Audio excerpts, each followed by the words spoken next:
공수처의 이해하기 힘든 수사 행태는 이것뿐만이 아닙니다. 고발 사주 의혹을 수사한다며 엉뚱한 사람의 SNS 내용을 들이밀며 정치적 성향을 문제 삼는가 하면 휴대전화 포렌식 참관인에게 됐던 휴대전화 보자고 요구한 사실도 알려졌습니다. 최민식 기자가 취재했습니다.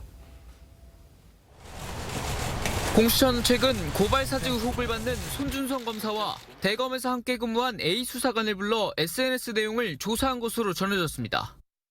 수사관으로서 정치 편향성 등을 캐물은 겁니다. 그런데 공수처가 내민 SNS 계정은 A 수사관 것이 아니라 동명이인 계정으로 알려졌습니다. A 수사관은 해당 SNS 계정이 없고 계정에 표시된 것처럼 수원에 거주하지 않는다고 해명했는데 공수처 측은 본인을 숨기려고 거주지만 수원으로 입력해 놓은 것이 아니냐는 등 추궁한 것으로 파악됐습니다. A 수사관은 재차 부인했지만 수사하면 다 나온다며 으름장까지 놓은 것으로 전해졌습니다. 공수처는 또 참관인을 상대로도 수사 절차를 위반했다는 논란에 휩싸였습니다. 공수처는 최근 김웅 의원 차량 블랙박스를 포렌식하면서 일부가 포맷대에 없어진 것을 확인했습니다. 그러자 참관인으로 출석한 김 의원 비서에게 누가 포맷을 지시했느냐며 그 자리에서 바로 휴대전화를 보자고 했다는 겁니다.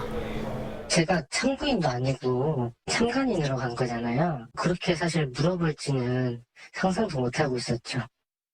법조계에선 황당한 수사 절차라는 반응이 나왔지만 공수처는 임의 제출을 요구한 적은 없다고 해명했습니다. TV조선 최민식입니다.